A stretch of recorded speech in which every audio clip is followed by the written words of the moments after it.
In this video, we're going to use Fourier series to derive a nice closed form for this sum. So we have the sum n equals 1 to infinity of cosine n over n to the fourth. And here's the basic idea of a Fourier series, which we won't prove, but there's a bunch of videos on YouTube where you can see the derivation of this kind of formula. And if f of x has period 2 pi, its Fourier expansion can be given by the following. So we have 1/2 a0 plus the sum n equals 1 to infinity of an cosine nx plus bn sine nx, where an, including a0, is 1 over pi, the integral from 0 to 2 pi of f of x cosine nx dx. So notice, if n is equal to 0 here, we just get cosine of 0, which is 1. And then bn is 1 over pi, the integral from 0 to 2 pi of f of x sine nx dx. Great, and we're actually going to apply this kind of expansion to the following function. So this function pi minus x all over 2 is going to be equal to the sum of sine nx over n. That's what we'll see. And so what we'll do is we'll think about this as some sort of repeated function. So let's get to that. So let's go ahead and set g of x equal to this function. So we'll say it's pi minus x over 2 on the interval x between 0 and 2 pi, and then repeat. So in other words, we have this kind of sawtooth function. So here's 2 pi. So notice at 0, this thing is pi over 2, and at 2 pi, this thing is minus pi over 2. So that means it has this kind of picture right here. Great. And then if we go to 4 pi and make this thing repeat, it's going to have that kind of picture right there, and then so on and so forth. So that is the shape of this function. So now we can write a closed piecewise form of this function if we want to. It's not too bad. So we'll let this thing equal to pi times 2m plus 1 minus x all over 2, where m is an integer, and then x is going to be between 2m pi and 2 times m plus 1 pi. Okay, great. So now notice if m equals 0, then we're pi minus x over 2, and that would be like this picture right here, and that puts us between 0 and 2 pi. And so that's what causes this thing to repeat. Okay, so now what we want to do is calculate the Fourier expansion of this function. So let's go ahead and get to that. First, we'll calculate this a0 term. So notice that a0 is going to be 1 over pi, and then the integral from 0 to 2 pi of our function, which is going to be pi minus x over 2, because we can just use this version of the function whenever we're inside that interval. So that's nice. And now we have this as times cosine of 0, but that's just 1, so we have that. So now notice that this is 1 over pi, and then if we take the antiderivative of this, we get pi minus x squared over 4. We have to evaluate that from 0 to 2 pi. Okay, great. Let's see what we get. So this is going to be 1 over 4 pi. Then if we evaluate this at 2 pi and then square it, notice we're going to get pi squared. Then if we evaluate this at 0 and square it, we also get pi squared. So we have pi squared minus pi squared, so we have 0. We're going to need a little bit more room to calculate the other coefficients, so I'll clean up the board and we'll do that. So now let's calculate the rest of our an coefficients. So notice here we're going to have 1 over pi, then the integral from 0 to 2 pi, pi minus x over 2 times cosine nx dx. Okay, great. I'm going to go ahead and bring this 2 out. Maybe that'll simplify a little bit. So 1 over 2 pi. Now we have the integral from 0 to 2 pi of pi minus x times cosine of nx dx. So to integrate this, we want to use integration by parts, and we know that because we have a polynomial function times a transcendental function, and those you usually tackle with integration by parts. Furthermore, we know that u needs to be the polynomial part because when you take the derivative, it becomes simpler, and that's a nice trick in order to figure out what u and dv is. So let's go ahead and do that. So here we have u equals pi minus x. That makes du equal minus dx. And then we'll let dv equal cos nx dx, that's going to let v be sine nx over n. Okay, good. So now we have our whole integration by parts set up, calculated, and now we can use the formula. So let's recall the formula is, this should be u times v minus the integral of v du. So that's what we'll do. So this is going to be 1 over 2 pi, and now we have u times v, so that's going to be pi minus x times sine nx over n. We need to evaluate that from 0 to 2 pi. Great. And now we have minus the integral of v du, but notice the du has a minus sign into it, so that'll cancel and give us a plus sign. So it's really going to be plus this times dx. So here we have plus the integral from 0 to 2 pi of sine nx over n dx. So we have something like that going on.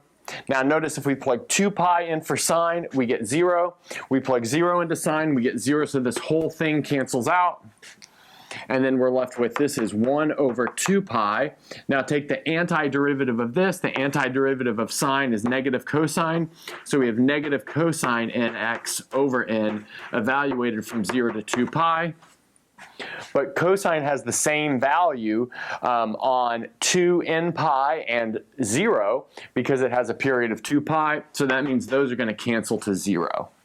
So what that tells us is our a values are 0. So recall that we had a0 was 0, and now we just got an is 0. Okay, so now let's clean this up and we'll do the same calculation with bn. All right, we're doing the Fourier expansion of this function, which is extended to repeat at a period of 2 pi, and we just found out that all of the a coefficients were 0 by using this calculation over here. Now we're going to see what happens for the b coefficients. So let's notice that bn is going to be 1 over pi, the integral from 0 to 2 pi, of pi minus x over 2 times sine of nx dx. Okay, so I'll do the same thing that I did in the last step, and I'll take that 2 out. So I have 1 over 2 pi, then the integral from 0 to 2 pi of pi minus x sine nx dx. And again, we're going to use integration by parts because I have a polynomial function times a transcendental function. And I'm going to do a very similar substitution method for my integration by parts. So I'll let u equal x minus pi minus x. That's going to make du equal minus dx. And then next, I'm going to let dv equal sine nx dx. That's going to make v equal to minus cos nx over n, using the fact that the antiderivative of sine is negative cosine. Great. Now we're set again with our integration by parts set up. Now I'll do the same thing again. So u, v, evaluated from 0 to pi, minus the integral of v du. So let's see what we get for that. So we have a 1 over 2 pi out in front of the whole thing. And now u times v. So I'm going to take that minus sign and let it flip the order here. So that's going to give me x minus pi times cos nx all over n, evaluated from 0 to 2 pi. And now I have minus v du. So notice I've got a minus sign in the integration by parts formula, a minus there. So overall I have a minus sign. So that's going to be minus the integral from 0 to 2 pi of cos nx over n dx. Great. So now let's see what we get here. So we've got a 1 over 2 pi in front of the whole thing. Now if we plug 2 pi in here, I've got 2 pi minus pi, which is just pi over n. And then when I plug 2 pi in there, I get 1, so that's good.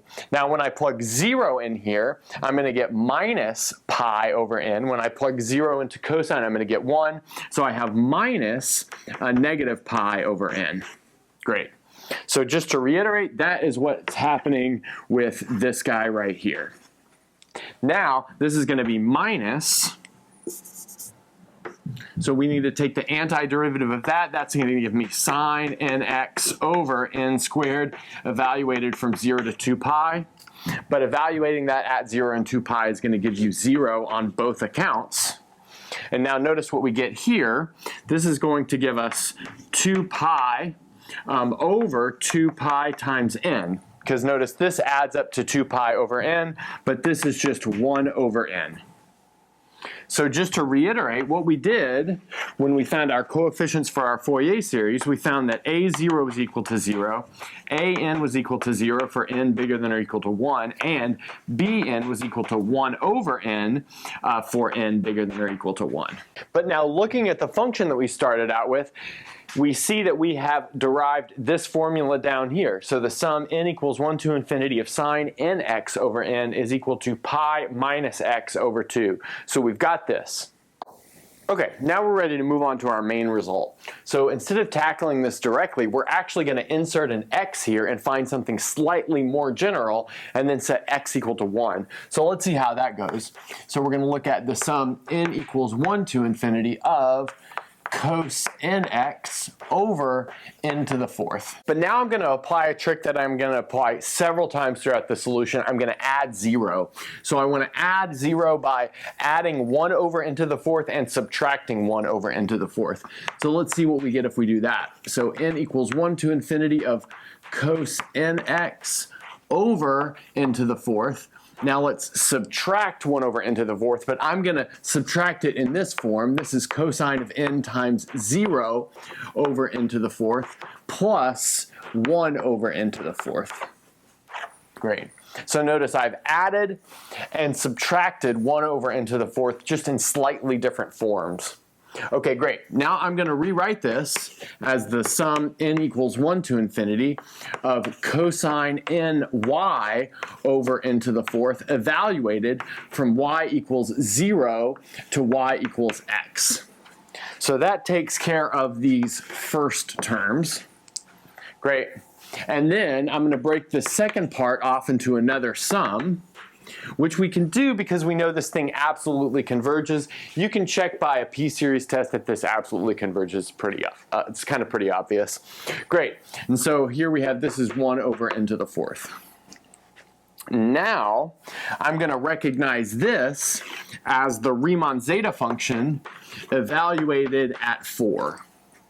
So let's just recall real quick what the Riemann zeta function is. So that is the sum n equals 1 to infinity of 1 over n to the s. So that's obviously this zeta function evaluated at 4. So that's cool. But now this kind of evaluation gives us a hint that really underlying this is some sort of integral. And notice we can rewrite this thing as an integral. So this is the sum n equals 1 to infinity of the integral from 0 to x of minus sine ny over n cubed dy. So notice the antiderivative of negative sine is cosine, but then since we have this n in here from the chain rule, the n to the cube becomes n to the 4th. Good. And then we've got this leftover zeta evaluated at 4.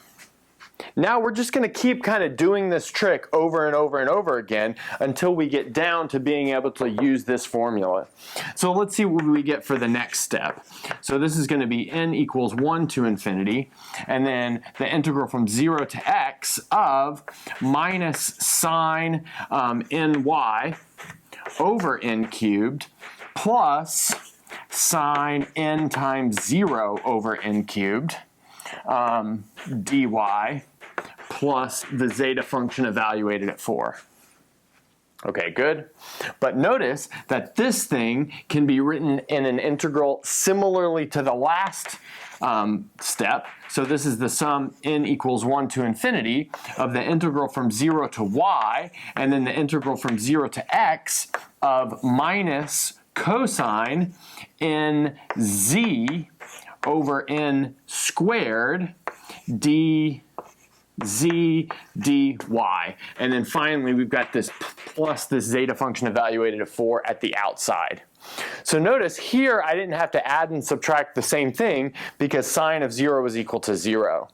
So now we have like one more step of doing something like this until we're back at this. So So let's go ahead and bring this up and then we'll move on. On the last board, we built up the following identity. So we have the sum n equals 1 to infinity of cosine nx over n to the fourth was equal to the sum n equals 1 to infinity, the integral from 0 to x, then another integral from 0 to y of the function minus cosine nz over n squared. Then the z integral is on the inside, the y integral is on the outside, and then outside of the whole thing is the zeta function evaluated at 4. Okay, now we're going to do this kind of idea one more time to get us down to being able to use this formula which we derived earlier. So notice that this thing is equal to minus, I'll go ahead and take this minus sign out, and now we have the sum n equals 1 to infinity of the sum of the integral from 0 to x, the integral from 0 to y of cosine nz over n squared minus cosine n times 0 over n squared plus 1 over n squared. And this is all within the dz dy integral. And then I have my plus zeta function evaluated at 4 on the outside. And just to reiterate, all of this was within the sum, but the zeta function is not within the sum. Now, just like we did with this 1 over n to the fourth term, which became zeta evaluated at 4, and split that off from the sum, we're also going to split this 1 over n squared term off for the sum.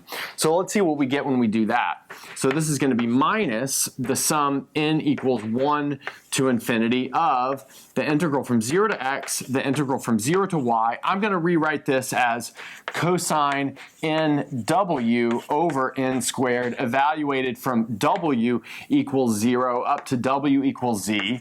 And this is still inside a dz dy integral. But then this is going to be minus the sum n equals 1 to infinity of the integral from 0 to x, the integral from 0 to y of 1 over n squared dz dy plus the zeta function evaluated at 4.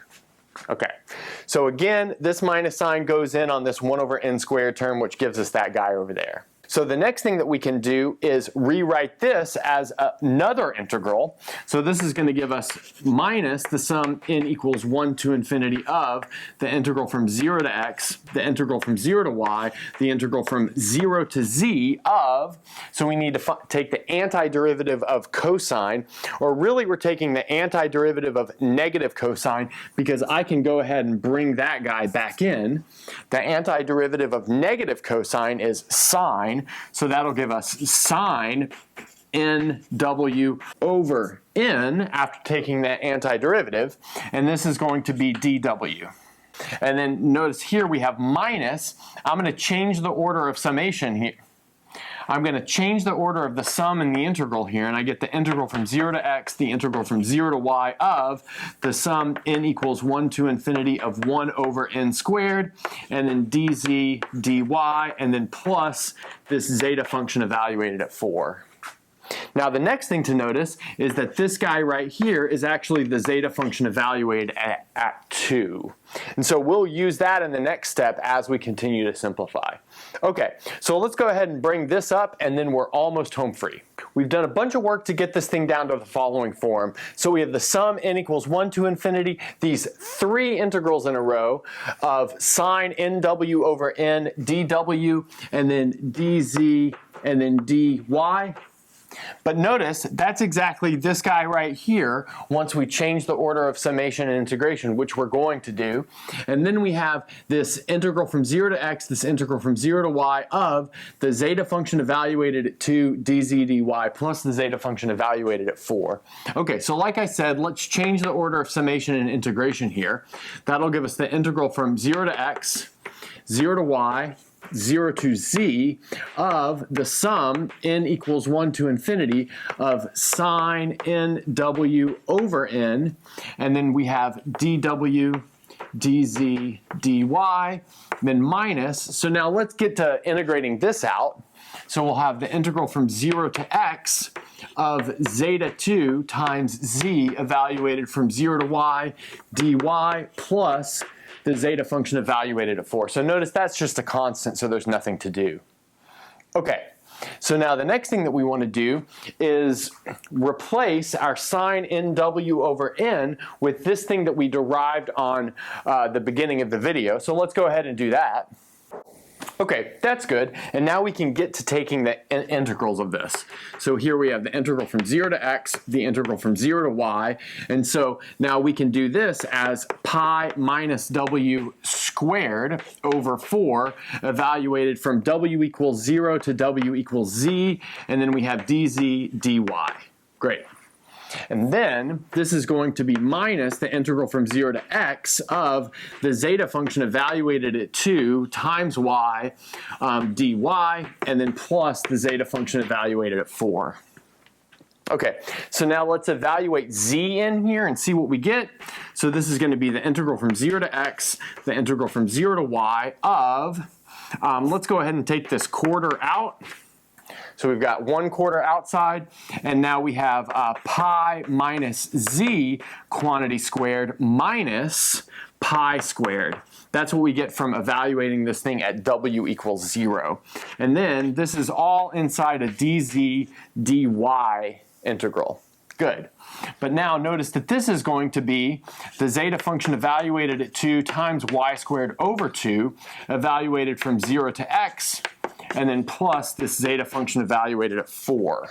So now let's maybe do one more thing before we move everything to the top of the board. So notice that this part can simplify. And what can it simplify to? Well, notice it can simplify to z squared minus 2 pi z. And why is that? Well, because notice we get a pi squared term here, which is going to cancel with a pi squared term there. But that's, and then that's what we're left with. And then notice that this thing right here is going to simplify to the zeta function evaluated at 2 over 2 times x squared. So let's bring those simplifications to the top, and then we're almost done. We've got 2 more integrals left to do, and then we can start getting an idea of what our final goal will be. So here we have, this is going to be 1/4, the integral from 0 to x. Now take the antiderivative of this with respect to z. We'll get 1/3 z cubed minus pi z squared. We need to evaluate that from 0 to y, and then that's still inside a y integral. Good. And then minus, so this is the zeta function evaluated at 2 over 2 x squared plus the zeta function evaluated at 4. Okay, now we can go ahead and plug y in there. So here we have the integral from 0 to x of 1/3 y cubed minus pi y squared dy, and then minus these things that keep hanging on. Now this is going to give us 1/4, and then this is going to give us 1 over 12 y to the 4th minus pi over 3 y cubed. Evaluate that from 0 to x. And then we have still this minus zeta function evaluated at 2 over 2 x squared plus zeta function evaluated at 4. Okay, so now we can plug x into this, and we finally have it. So we're going to have 1 over 48 x to the 4th minus pi over 12 x cubed minus the zeta function evaluated at 2 over 2 x squared plus the zeta function evaluated at 4. So that's our final form for this series. So let's bring that up, and then we'll evaluate that at the appropriate place to get our goal. On the last board, we finally derived this formula. I've actually fixed a sign error, so look maybe in the last few minutes to see where I made a sign error.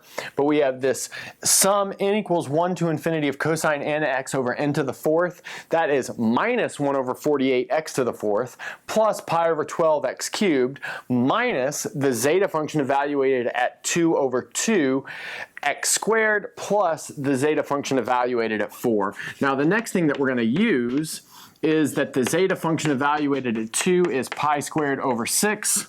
So that's a famous sum of Euler. And less common, but still pretty famous sum of Euler is that the zeta function evaluated at 4 is pi to the 4th over 90. And then also, we'll go ahead and set x equal to 1. And that's going to give us a closed form for our goal. And I'm going to reorder the terms a little bit, but notice the closed form for our goal is pi to the 4th over 90 minus pi squared over 12, that's what we get from there, plus pi over 12, that's what we get from there, minus 1 over 48. And now maybe a companion problem that you could try is this same exact thing with a sign there. So maybe you guys want to try that using similar methods from this video and post in the comments what you get. So that's a good place to stop.